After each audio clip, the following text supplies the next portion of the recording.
ವಿಶ್ವವಿದ್ಯಾಲಯದಿಂದ ಒಂದು ಅಪ್ಡೇಟ್ಸ್ ಬರ್ತಾ ಇದೆ. ಪ್ರಮೋಟ್ ಆದಂತಹ ವಿದ್ಯಾರ್ಥಿಗಳಿಗೆ ಮರು ಪರೀಕ್ಷೆಯನ್ನ ನಡೆಸೋದಕ್ಕೆ ಕುವೆಂಪು ವಿಶ್ವವಿದ್ಯಾಲಯ ತೀರ್ಮಾನವನ್ನ ಮಾಡಿದೆ. ಏಪ್ರಿಲ್ 3ನೇ ವಾರಕ್ಕೆ ಪರೀಕ್ಷೆಯನ್ನ ನಡೆಸೋದಾಗಿ ಕುವೆಂಪು ವಿಶ್ವವಿದ್ಯಾಲಯ ಹೇಳಿದೆ.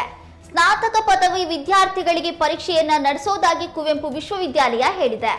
2019-20 ಸಾಲಿನ ಶೈಕ್ಷಣಿಕ ಸಾಲಿನ ವಿದ್ಯಾರ್ಥಿಗಳನ್ನ ಪರೀಕ್ಷೆ ನಡೆಸದೆಯೇ ಪ್ರಮೋಟ್ ಮಾಡಲಾಗಿತ್ತು. ಪ್ರಥಮ ಮತ್ತು ದ್ವಿತೀಯ ವರ್ಷದ ವಿದ್ಯಾರ್ಥಿಗಳಿಗೆ ಯಾವುದೇ ರೀತಿಯಾದಂತಹ ಪರೀಕ್ಷೆಯನ್ನ ನಡೆಸದೆ ರಿಸಲ್ಟ್ ಅನ್ನು ಅನೌನ್ಸ್ ಮಾಡಿತ್ತು ಕುವೆಂಪು ವಿಶ್ವವಿದ್ಯಾಲಯ. ಅದಾದ ಬಳಿಕ ಇಲ್ಲ ನಾವು ಮತ್ತೆ ಪರೀಕ್ಷೆಯನ್ನ ಮಾಡ್ತೀವಿ ಅಂತ ವಿದ್ಯಾರ್ಥಿಗಳಿಗೆ ಹೊಸ ಪ್ರಕಟಣೆಯನ್ನ ಹೊರಡಿಸಿತು. ಆಗ ಕೆರಳಿದಂತಹ ವಿದ್ಯಾರ್ಥಿಗಳು ಕುವೆಂಪು ವಿಶ್ವವಿದ್ಯಾಲಯದಲ್ಲಿ ಪ್ರತಿಭಟನೆಯನ್ನ ನಡೆಸಿದ್ರು. ಇಲ್ಲ ನಮ್ಗೆ ಪ್ರಮೋಟ್ ಮಾಡಿದಿರಿ ಅಂತ ಹೇಳಿದಿರಿ, ನಮ್ಗೆ ಪ್ರಮೋಟ್ ಅನ್ನ ಮಾಡಿ ಮತ್ತೆ ಪರೀಕ್ಷೆ ಮಾಡೋದು ಸರಿಯಲ್ಲ ಅನ್ನುವಂತ ನಿಲುವನ್ನ ವಿದ್ಯಾರ್ಥಿಗಳು ತೋರಿಸಿದ್ರು. ಆಗ ಕುವೆಂಪು ವಿಶ್ವವಿದ್ಯಾಲಯ ಮತ್ತೆ ಪರೀಕ್ಷೆಗೆ ತಡೆಯನ್ನ ಹಾಕಿ ತಮ್ಮ ಮುಂದಿನ ನಿರ್ಧಾರವನ್ನ ಹೇಳೋದಾಗಿ ಹೇಳಿತ್ತು. ಆದ್ರೆ ಇದೀಗ ಮತ್ತೆ ಇಲ್ಲ ನಾವು ಪರೀಕ್ಷೆಯನ್ನ ನಡೆಸ್ತೀವಿ ಅಂತ ಕುವೆಂಪು ವಿಶ್ವವಿದ್ಯಾಲಯ ಹೇಳಿದೆ.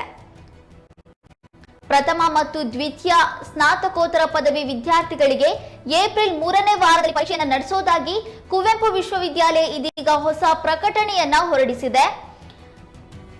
ಪರೀಕ್ಷೆಯ ವೇಳಾಪಟ್ಟಿಯನ್ನು ಕೂಡ ಶೀಘ್ರದಲ್ಲಿಯೇ ಪ್ರಕಟಣೆ ಮಾಡೋದಾಗಿ ಕುವೆಂಪು ವಿಶ್ವವಿದ್ಯಾಲಯ ಹೇಳಿದೆ. ಹಾಗಾದ್ರೆ ಒಮ್ಮೆ ಪ್ರಮೋಟ್ ಮಾಡಿದಂತಹ ವಿದ್ಯಾರ್ಥಿಗಳನ್ನ, ಒಮ್ಮೆ ರಿಸಲ್ಟ್ ಅನೌನ್ಸ್ ಮಾಡಿದಂತಹ ವಿದ್ಯಾರ್ಥಿಗಳನ್ನ ಮತ್ತೆ ಹೇಗೆ ಮರು ಪರೀಕ್ಷೆ ಮಾಡ್ತಾರೆ ಅನ್ನುವಂತ ಪ್ರಶ್ನೆ ಈಗ ಎದುರಾಗಿದೆ. ವಿದ್ಯಾರ್ಥಿಗಳು ಈಗಾಗಲೇ ನಾವು ಪ್ರಮೋಟ್ ಆಗಿದ್ದೀವಿ ಅಂತ ಹೇಳಿ ಮುಂದಿನ ವರ್ಷದ ಅಡ್ಮಿಷನ್ಗೆ ಸಹ ಸಿದ್ಧತೆಗಳನ್ನ ಮಾಡ್ಕೊಂಡಿದ್ರು. ಕುವೆಂಪು ವಿಶ್ವವಿದ್ಯಾಲಯವೇ ಪ್ರಥಮ ವರ್ಷದ ವಿದ್ಯಾರ್ಥಿಗಳನ್ನ ದ್ವಿತೀಯ ವರ್ಷಕ್ಕೆ ಅಡ್ಮಿಷನ್ ಮಾಡ್ಕೊಳ್ಳೋದಕ್ಕೆ ಅದಕ್ಕೂ ಕೂಡ ಪ್ರಕಟಣೆಯನ್ನ ಹೊರಡಿಸಿತ್ತು. ಅದಾದ ಮೇಲೆ ಇಲ್ಲ ನಾವು ಅಡ್ಮಿಷನ್ ಅನ್ನ ಮಾಡ್ಕೊಳ್ತೀವಿ, ಆದ್ರೆ ನಿಮಗೆ ಅದಕ್ಕಿಂತ ಮುಂಚೆ ಇನ್ನೊಂದು ಪರೀಕ್ಷೆಯನ್ನ ನಡೆಸ್ತೀವಿ ಅಂತ ಹೇಳಿ ಕುವೆಂಪು ವಿಶ್ವವಿದ್ಯಾಲಯ ತನ್ನ ನಿಲುವನ್ನ ಬದಲಿಸಿಕೊಂಡಿತ್ತು.